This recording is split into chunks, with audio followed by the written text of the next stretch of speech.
certains partenaires de la Côte d'Ivoire ont réitéré leur engagement à apporter un appui financier à la mise en œuvre du programme de formation de l'Académie internationale de lutte contre le terrorisme, ELC.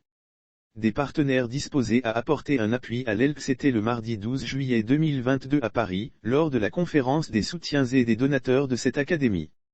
Pour atteindre ces objectifs de formation, certains pays ont réitéré leur engagement à apporter un soutien financier à l'ELC, notamment le Danemark, la Norvège, les Pays-Bas, l'Allemagne et l'Australie.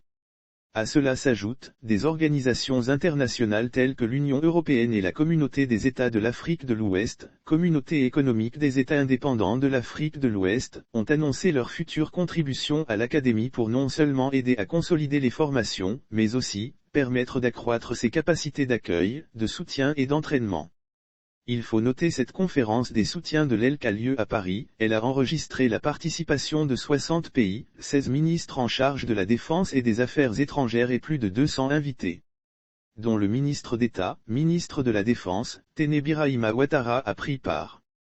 Il a rappelé que la création de l'ELC a été l'objet d'un partenariat audacieux entre le gouvernement ivoirien et le gouvernement français.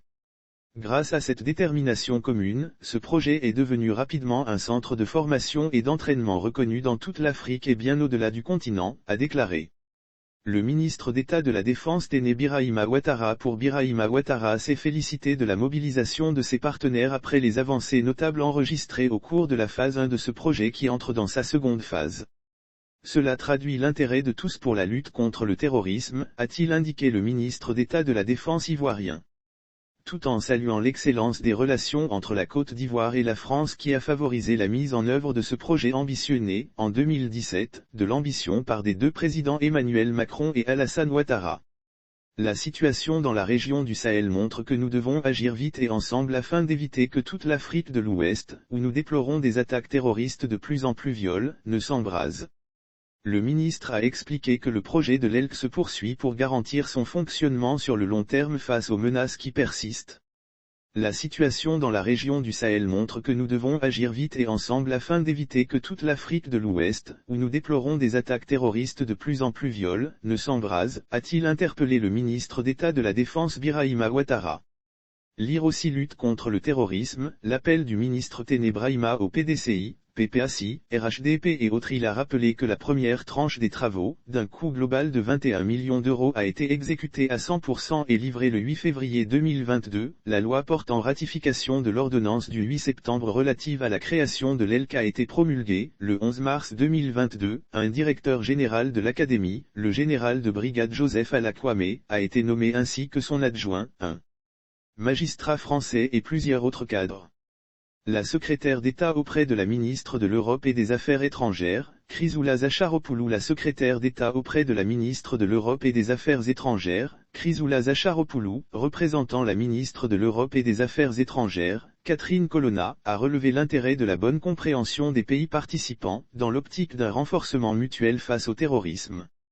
Elle s'est félicitée de l'engouement, la volonté de partager les expertises, de fédérer les énergies pour lutter plus efficacement contre ce mal. Nous pourrons tous ensemble atteindre dès 2025, la pleine capacité de formation qui vous a été décrite à l'issue de la conférence. Le général Joseph Alakwame a émis le vœu que les promesses de DO soient concrétisées dès la rentrée de septembre, pour préparer les mécanismes de gouvernance qui permettront à l'Académie de faire évoluer son statut. Lire aussi Côte d'Ivoire, tout savoir sur ce qui se passe à l'Académie internationale de lutte contre le terrorisme de Jacqueville. Au 1er janvier 2023, l'ELC devra être prête à franchir ce jalon. Nous pourrons tous ensemble atteindre dès 2025, la pleine capacité de formation qui vous a été décrite. À cet horizon, nous aurons très certainement achevé la phase 2 du projet infrastructure et atteint notre seuil utile de formation. Ce projet est enthousiasmant et je suis particulièrement fier de pouvoir le conduire jusqu'au succès qu'il mérite, a-t-il conclu. Par ailleurs, il faut noter qu'annoncé fin 2017 et concrétisé en 2019 à la suite d'un immense financement, l'ELC, fruit d'un excellent partenariat franco-ivoirien, a été inauguré, le 10 juin 2021, par le Premier ministre Patrick Aatchi, rappelle-t-on. Également, à cette conférence les Émirats arabes unis et l'Égypte ont manifesté un grand intérêt pour l'Académie.